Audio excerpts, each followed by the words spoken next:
Khabib Abdulmanapovic Nurmagomedov lahir di Sildi, Rusia pada 20 September 1988. Khabib lahir di keluarga dan lingkungan yang menyukai seni bela diri. Hal itu bahkan membuatnya harus berlatih bertarung saat usianya masih kecil. Ayah dari Khabib adalah seorang master olahraga dalam gulat gaya bebas. Saudara dari sang ayah juga merupakan atlet sambo yang terkenal di eranya, dan paman dari pihak ibunya juga merupakan seorang petarung ternama. Dari pengaruh lingkungan dan keluarga itulah yang membuat lelaki berumur 31 tahun tersebut menyukai seni bela diri. Sejak kecil, Khabib terus dilatih sendiri oleh ayahnya. Bahkan, ia juga sering dilatih untuk bergulat bersama beruang. Di tahun 2008, lelaki asal Rusia tersebut memulai debut MMA-nya dan berhasil menjadi juara turnamen Piala Atrium perdana setelah berhasil mengalahkan 4 lawannya dari Moskow. Tidak puas dengan apa yang sudah ia capai, ia berlatih dengan keras selama 3 tahun dan berhasil mengalahkan lawannya yang bergelar Bellator. Ia kemudian terus berjuang hingga berhasil bertarung di UFC.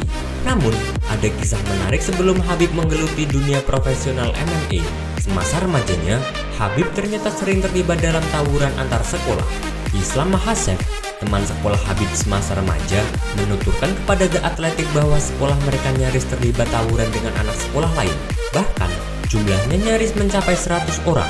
Jika terjadi 100 lawan 100, sekolahku pasti akan menempatkan Khabib sebagai petarung pertama. Dia akan menghadapi seseorang.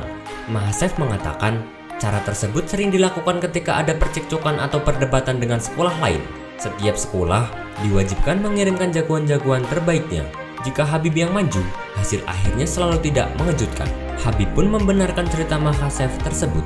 Ia mengatakan dirinya yang selalu ditunjuk sebagai petarung pertama ketika sekolahnya terlibat dalam tawuran duel 1 lawan 1 dengan anak sekolah lain. Pada tahun 2005, ayah Khabib, Abdulmanap, mulai menyadari bahwa anaknya memiliki bakat menjadi juara dunia.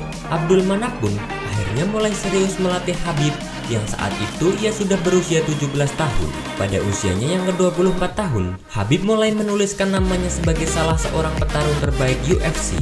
Khabib saat ini memegang gelar sabuk juara dunia kelas ringan UFC. Ia pun belum terkalahkan dengan rekor MMA 28-0. Khabib merasa aksi tawuran duel 1 lawan 1 saat masa remajanya dahulu ikut menentukan arah karirnya. Saya sudah berkelahi di jalanan dan mengikuti sejumlah turnamen sejak kecil. Pengalaman dan rasa percaya diri tersebut banyak membantu saya